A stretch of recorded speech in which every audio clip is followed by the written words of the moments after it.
2 GB VRAM. This is where gaming GPUs existed a decade ago, and where they struggle to survive today. Cards like the old GT 1030 and ancient GTX 750 came with 2 GB, and back in 2014, that wasn't a disaster. You could run League of Legends, Counter-Strike, and lighter titles without your screen turning into a blurry mess. Today, it's borderline unusable. Modern game engines assume you have way more memory than this. When you boot up a 2024 or 2025 title with 2 GB VRAM, textures refuse to load properly. You'll see low-resolution placeholder graphics, constant stuttering as the GPU desperately swaps data in and out, and frame drops that make gaming feel more like watching a broken GIF. Even esports titles that are supposed to run on anything will complain. Valorant might technically boot, but you'll be playing on the absolute lowest settings with textures that look like they belong in a mobile game from 2012. The GPU itself might be capable of rendering frames, but without enough memory to store the visual data,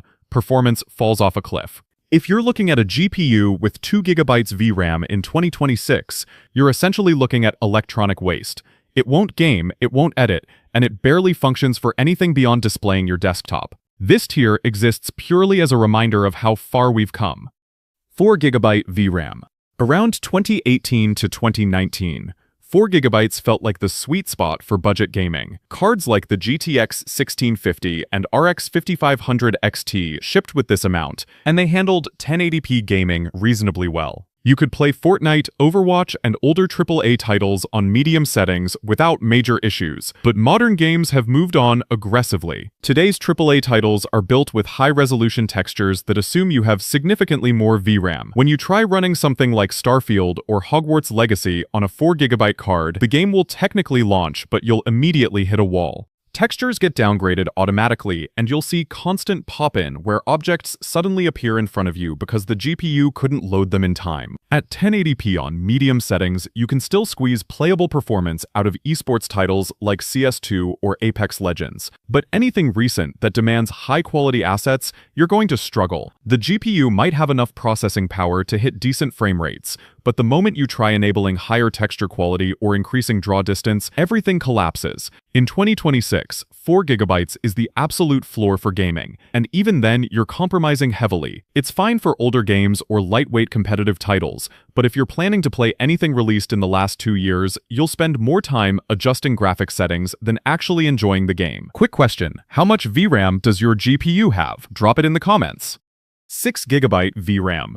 Between 2018 and 2020, 6 GB was the king of 1080p gaming. The RTX 2060, GTX 1060 6GB, and RX 5600 XT all came with this amount, and they crushed it. You could max out settings in most games at 1080p, dabble in 1440p gaming on medium settings, and never worry about running out of memory. The problem is games evolved faster than anyone expected. By 2023, developers started designing games assuming players had 8 GB or more. Titles like Resident Evil 4 Remake will run on 6 GB, but you'll notice texture quality drops and occasional hitching when the GPU runs out of space. At 1080p, you're still mostly fine if you stick to high instead of ultra settings, but the real killer is modern features. Ray tracing, completely off the table. Frame generation technologies like DLSS or FSR, those add extra memory overhead, and 6 GB just can't handle it. If you own a 6 GB card today, it's still usable, but you're living on borrowed time. It went from being the perfect amount to feeling cramped incredibly fast.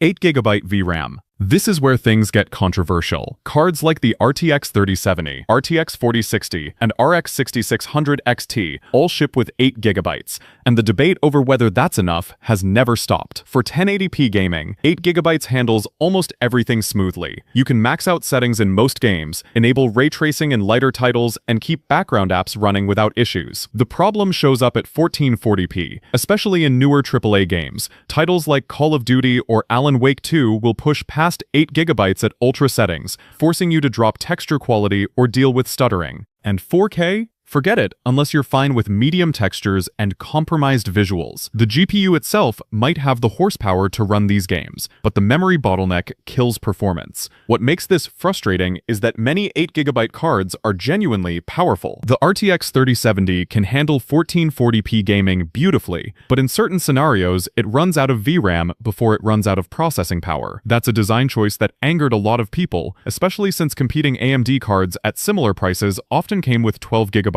or more. Still, for most gamers playing at 1080p or 1440p without maxing every setting, 8GB works. It's not future-proof, and you'll need to be mindful of texture settings in demanding games, but it's functional, just don't expect it to age gracefully. 12GB VRAM. This is where modern gaming finally feels comfortable. Cards like the RTX 4070, RTX 3060, and RX 6700 XT all ship with 12GB, and this tier hits the sweet spot for most gamers. At 1080p, you're massively overkill. At 1440p, you can max out every setting without worry. At 4K, you can comfortably run high settings in almost every game. Modern AAA titles are starting to recommend 12GB for ultra textures and ray tracing. Games like Hogwarts Legacy and Starfield explicitly list 12GB as the target for optimal visuals. This tier also gives you breathing room for content creation. Video editing at 1080p or 1440p. Photo editing with large files and light 3D rendering all run smoothly. You're not maxing out memory constantly, and multitasking while gaming becomes effortless. For anyone building or upgrading a gaming PC in 2026, 12GB is the recommendation. It's not overkill, but it's more than enough for the next few years. Even as games continue demanding more memory, 12GB will handle it without forcing you to compromise on visual quality.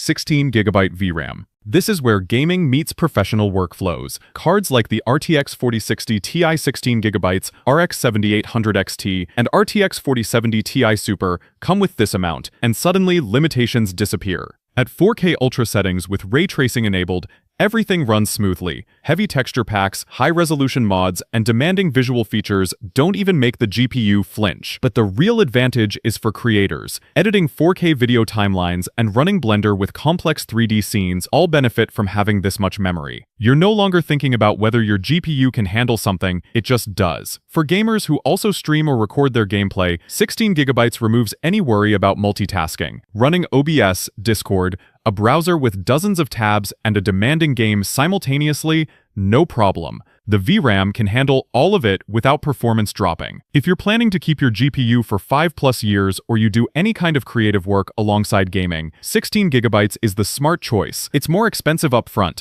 but you're buying longevity and flexibility that 8GB or 12GB cards simply can't match.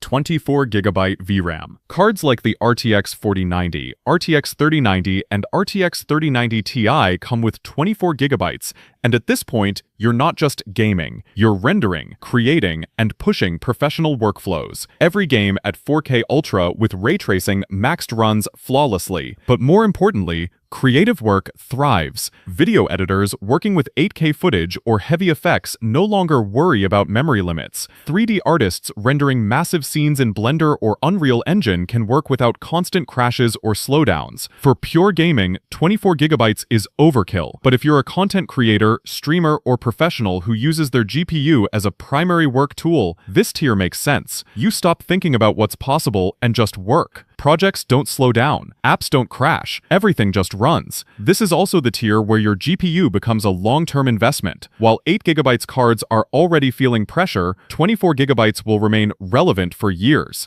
48GB VRAM. Cards like the RTX 6000 Ada with 48GB exist in a completely different world. These aren't gaming cards, they're professional workstation GPUs designed for studios, research labs, and enterprise environments where downtime costs thousands of dollars per hour. At this level, you're working with Hollywood-level VFX, massive scientific simulations, training large AI models, and running enterprise rendering farms. The RTX 6000 Ada comes with 18,176 CUDA cores, 568 tensor cores, and error-correcting memory to ensure absolute stability. These cards cost over $7,000 and they're worth every penny in professional environments. For gaming, this does absolutely nothing extra. Your games won't look better. Your frame rates won't magically double. Your loading times won't improve. For 99% of people, this much VRAM is complete overkill. But in professional settings where render times translate directly to revenue, where crashes halt entire production pipelines, and where massive datasets need to fit entirely in memory, 48 gigabytes makes perfect sense. If you're considering this tier and you don't already know exactly why you need it, you definitely don't.